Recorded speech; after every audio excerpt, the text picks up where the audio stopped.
குருவோட தாற்பயம்னா என்னென்னு தெரியாதவ தயவுசெய்து குருவை புரிஞ்சிக்காதவாளுக்கு ஒரு விஷயம் நான் சொல்லணும். குருனா அவ்வளோ சீக்கிரம் எல்லாருக்கும் பகவான் கொடுக்க மாட்டார். நேக்கு கிடைச்ச குரு போலையும் லோகத்தில் எத்தனையோ குரு இருக்கிற இடம் தெரியாத வாழ்க்கையை வாழ்ந்துட்டுருக்கா. அடியின் ராமகோவிந்தரோட சீடனை அன்பு சொல்கிறேன். வேத பாராயணங்களை லோகத்துக்கு எத்தனையோ மகான்கள் கொடுத்துருக்கா. அதை நான் ஒரு துரும்பு. முடிஞ்ச வரைக்கும் வேத சாஸ்திரங்களை வேணும்னு படிக்க வர்றா. அந்த வேத சாஸ்திரங்களை படிக்கணும்னு நினைக்கிறவா தயவு செய்து எங்கிட்ட கேட்குறவா என்ன சொல்கிறேன்னா, உங்களுக்கு தேவையில்லாத விஷயங்களில் நுழைய வேண்டாம். உங்களுக்கு லௌகிக வாழ்க்கை உண்டு. உங்களுக்கு குழந்தை குட்டியோடு நல்ல ரொம்ப சேமமாக இருக்கும். 50 வயசுக்கு மேலே வாங்குவோம். அவள் பண்ணுறான்னு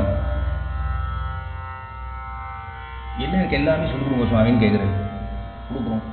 கொடுக்குறத சரியான முறையில் நீங்கள் பண்ணுறதில்லை. ஆகன சாஸ்திர விதிகளை பொறுத்தவரை விக்கிரக வழிபாடு வேதங்கள் படிக்கணும் அப்படின்னா ரொம்ப கட்டுப்பாடு இருக்கு.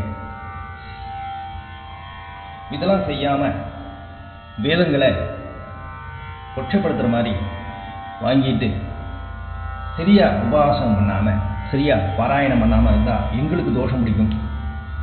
ஏன்னா நாங்களாம் கடுமையாக பாராயணங்கள் தொட்டு குருவோட பாதத்தை சரணாகதியாகி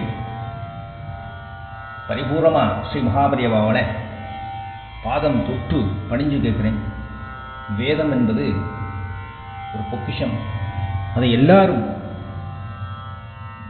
ரொம்ப இயல்பு நினச்சிக்க வேண்டாம். உங்களுடைய வாழ்க்கை வேறு, எங்களுடைய வாழ்க்கை வேறு. எங்களுடைய வாழ்க்கையில் நாங்கள் ரொம்ப கடினங்களையும் கடுமையான வாழ்க்கை வாழ்ந்துட்டுருக்கோம். இருக்கிற இடம் தெரியாமல் இருந்து வாழ்ந்துட்டுருக்கோம். ஆன்மீகத்தில் எல்லாரும் எல்லா விதையும் தெரிஞ்சிட முடியாது. சத்குரு ஆதிசங்கரர் போல நம்மெல்லாம் இல்லை. சில பேர் அப்படியெல்லாம் பேசும்போது ரொம்ப மனது வருத்தமாக இருக்கிறதுனால